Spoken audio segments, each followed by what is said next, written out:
Parashá dessa semana, Parashá Shemot, narra o sofrimento do nosso povo na terra do Egito, quando éramos escravos, antes da sua libertação. Porém, entre todos os heróis que nós estamos acostumados a conhecer e a escutar na nossa tradição, na nossa Parashá aparece um herói completamente inesperado, que muitas vezes ele passa despercebido, mas na verdade ele que deu a possibilidade para a salvação do povo de Israel da escravidão do Egito.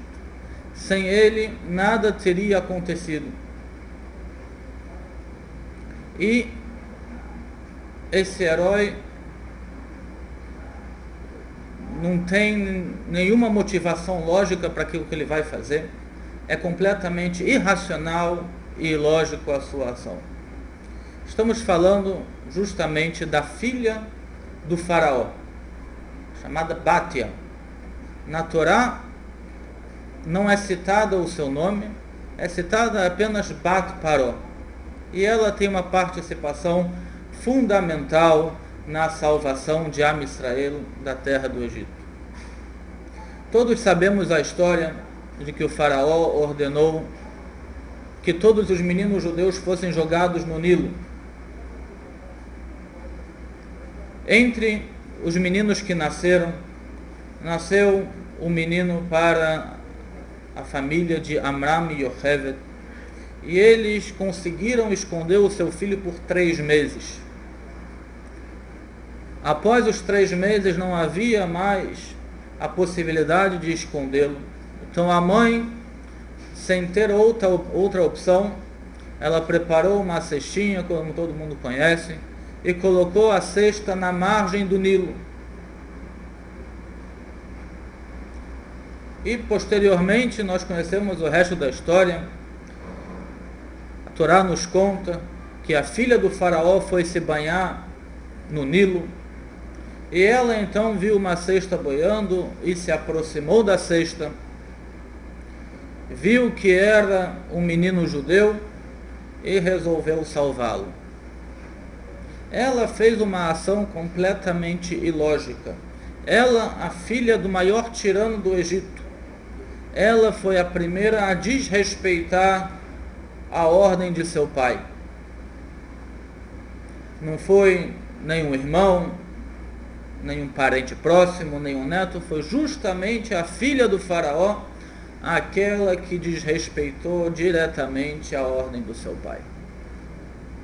Só para a gente se situar, o povo judeu foi perseguido e sofreu em diversas gerações. Para a gente apenas se comparar, é como se a gente imaginasse que a filha do Stalin e Marshall, a filha do Hitler e Marshall, elas próprias tivessem a audácia de desrespeitar o seu pai e salvar um judeu do seu trágico destino. Porém, vários detalhes nessa história precisam ser ainda compreendidos. Eles não estão muito claros. O primeiro deles é notado pelo Gaon Rogatchover, um grande rabino que viveu no final do século XIX, começo do século XX. Ele percebe uma coisa, uma contradição que há na própria Parashá. No começo da história está escrito que a mãe de Moshe colocou ele na beira do rio, Al-Sefat Hayeor, na margem do rio Nilo. Porém, quando a filha do faraó encontra a cesta, está escrito Betor Hassuf, ela já não está mais na margem do rio Nilo, ela já está dentro do rio Nilo. Então pergunta o Gaon Rogatchover por que a Torá se vê necessária de mostrar essa diferença, essa divergência na posição aonde foi colocada a arca, a cestinha com Moshe dentro do Nilo. Para isso ele traz uma halachá no Rambam que diz que um Yehudi não pode aproveitar de uma idolatria, nem mesmo para salvar a sua vida.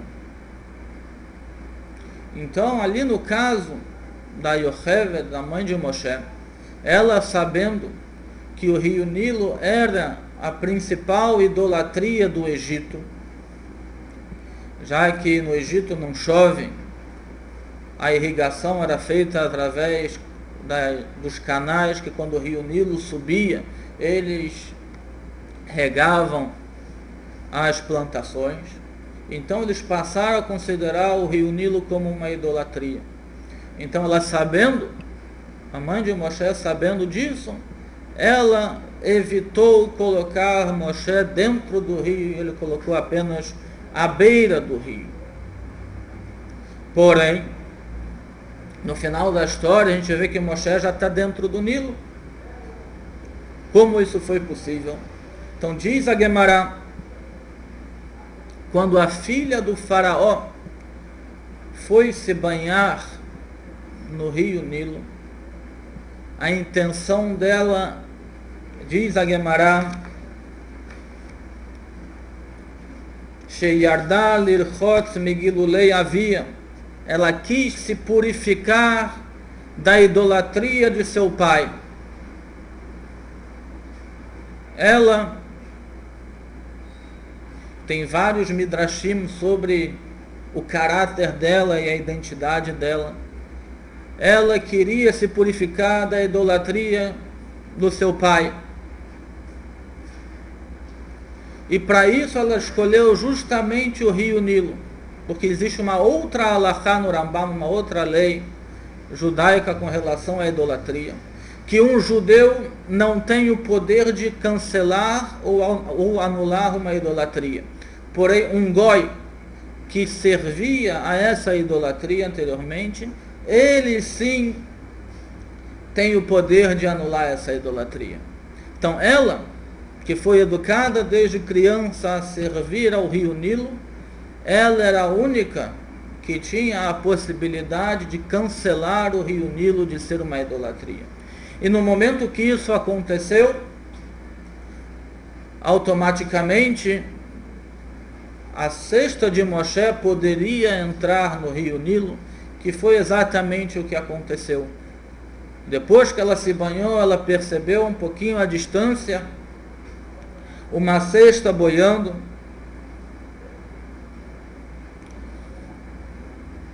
E aí entra uma outra discussão na Guemará, que é trazida também pelo Rashi. Está escrito na Torá, Vatishlach etamata vatikachea, que ela enviou a sua serva, a sua escrava, e pegou a cesta. Porém, sobre esse passuco tem uma discussão na Guemará, qual é a interpretação correta da palavra amatá.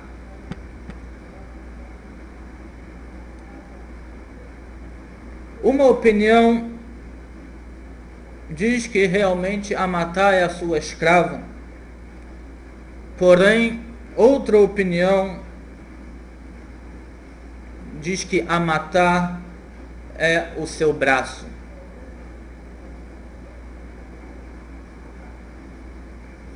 A palavra amá em hebraico também significa essa parte do corpo também é chamada de amá. Quer dizer, ela estendeu o seu braço e puxou a cesta que estava boiando. Qual é a base para essa discussão? A primeira opinião, que diz que era uma escrava, se baseia a Torá, poderia ter escrito a palavra yadá, a sua mão, mas a Torá escreveu a palavra amatá, quer dizer que tem que ser interpretada literalmente como a sua escrava. Porém, a segunda opinião, que fala que amatá era o seu braço, diz que aqui aconteceu um grande milagre. Algo inesperado aconteceu. Ela estendeu a sua mão, porém, ainda estava distante de alcançar a cesta. Então o milagre aconteceu que a sua mão se estendeu além do natural até que ela alcançasse a cesta. Em outras palavras, ela sentiu que naquele momento ela precisava fazer alguma coisa para salvar aquela criança. Ela sabia exatamente o que tinha ali dentro, que era uma criança judia. Por que um egípcio iria colocar um filho no rio? Não havia ainda o decreto contra os egípcios. Então ela tinha certeza que era uma criança judia. E mesmo assim ela decidiu não permanecer distante desse caso. Ela resolveu agir. Falou, eu tenho que salvar essa criança. Mas ela usou o seu máximo. Ela estendeu a sua mão ao máximo que ela podia. Mas quando Deus viu que ela fez o seu máximo, Deus completou a sua ação e estendeu também a sua mão para que ela pudesse alcançar a cesta.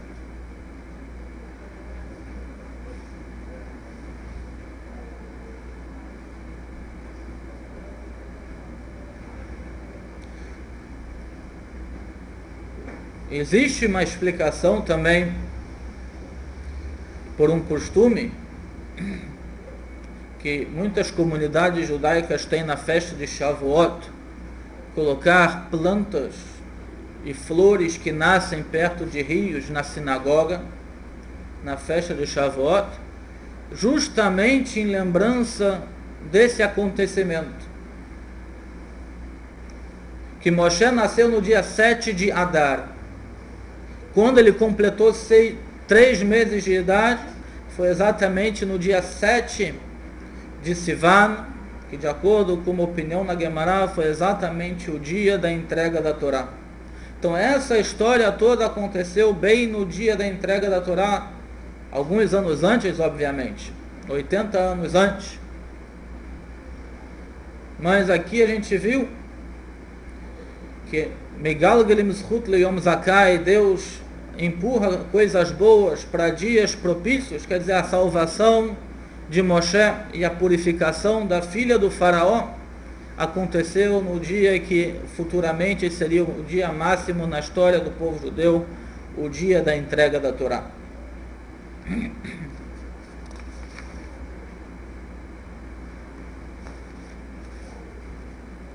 Um outro detalhe interessante que a gente encontra nessa história, que assim que ela abriu a cesta, ela falou, Miyaldei Haivrim Zé, é uma das crianças judias, Vehinena Arbochem, e ela viu um jovem chorando. Nós temos duas perguntas sobre esse trecho. Primeira delas, normalmente nós escutamos o choro. E aqui está escrito Vehinena Arbochem, ela viu um jovem chorando, ela não escutou o seu choro, ela apenas viu o choro. Outra contradição é que no começo está escrito Miyaldei, das crianças, e no final está escrito Nar, um jovem, que normalmente se refere a alguém na idade da adolescência ou um pouquinho mais velho.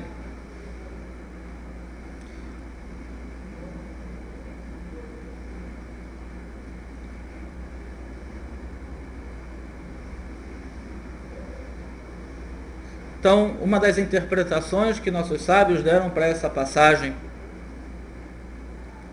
é que aqui ela conseguiu identificar uma das qualidades do povo judeu. O choro de um jovem é diferente de um choro de uma criança. A criança, quando chora, faz muito barulho. Porém, um jovem, quando chora, ele chora de uma maneira silenciosa. Muitas vezes, sem que ninguém perceba, mas ele está chorando. Principalmente em situações de aperto e perseguições, quando qualquer choro, qualquer sinal de barulho que houvesse, poderia chamar a atenção do inimigo e destruir toda aquela família, como nós sabemos. Muitas histórias da época do Holocausto, que as pessoas tinham que chorar, mas chorar de uma maneira oprimida, nem chorar abertamente elas não podiam. Então, na época no Egito, provavelmente era o mesmo tipo de choro que as crianças tinham. De certa maneira, as crianças choravam caladas, que não dava para se ouvir esse choro, apenas se ver esse choro. Então, uma outra qualidade da filha do faraó, que ela viu algo além do que era revelado. Muitas vezes as pessoas percebem que o outro está sofrendo com alguma coisa, está precisando de alguma coisa, mas no momento em que a pessoa não expressa isso externamente, as pessoas que estão vendo preferem se omitir. A filha do faraó resolveu não se omitir nessa situação. Ela, percebendo a dificuldade daquela criança que estava chorando calada, ela percebeu que essa era uma criança judia, porque estava acostumada pelos seus pais a chorar em silêncio, já que estava em momentos de aperto.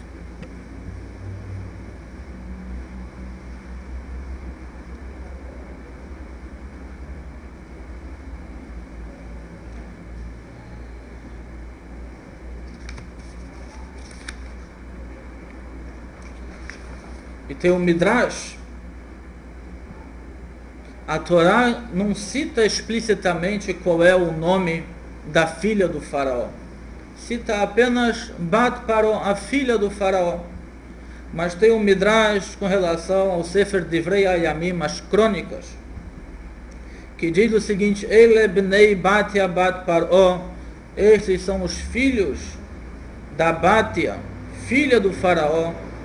Então, nossos sábios no Midrash perguntam por que a Torá resolveu omitir e no Divrei Hayamim revelaram qual era o nome dela. Então, Rabi Yoshua de Sichnin Mishum Reb Levi Amar. Rabi Yoshua de Sichnin, em nome do Reb Levi, ele deu uma explicação. Amar lá Kadosh Baruch Hu lebate Bat Paro. Falou Deus para Bate, a filha do faraó. Moshe lo haya bincha, Moshe não era seu filho. Vekarat oto bincha, e você o chamou de seu filho. Não apenas o chamou como seu filho, mas você o criou depois que a mãe dele o amamentou por 2 anos, você o levou para criá-lo dentro do palácio. Você o tratou como filho. Af at lo at biti. Então Deus fala para Bate a mesma coisa. Você também não é minha filha, você originalmente não pertence a Israel. Vani koreotar biti, mas eu vou chamá-la de biti, de minha filha. Por isso o nome dela é Batia. Batia é a composição das palavras Bat e Udkei, a filha de Hashem. E diz mais o Midrash que no final, no futuro, ela casou com Kalev ben Yefuné, um dos 12 espiões que foram enviados por Moshe. Porém, ele, junto com Yehoshua, ele não participou, ele não concordou com a opinião dos outros 10 espiões que voltaram falando de uma maneira negativa sobre a terra de Israel. Então diz o Midrash, Rabi Abba bar Kahana e Rabi Uda bar Simon, por que ela, a Batia, casou com o Kalev? Porque eles tinham a mesma filosofia. Zé Marada Be'atzat Meraglim, o Kalev, ele se revoltou da ideia dos espiões de falar mal de Deus e falar mal da terra de Israel. Vezu Mardá Be'atzat Avia, e ela se revoltou da ideia do seu pai de matar todos os judeus.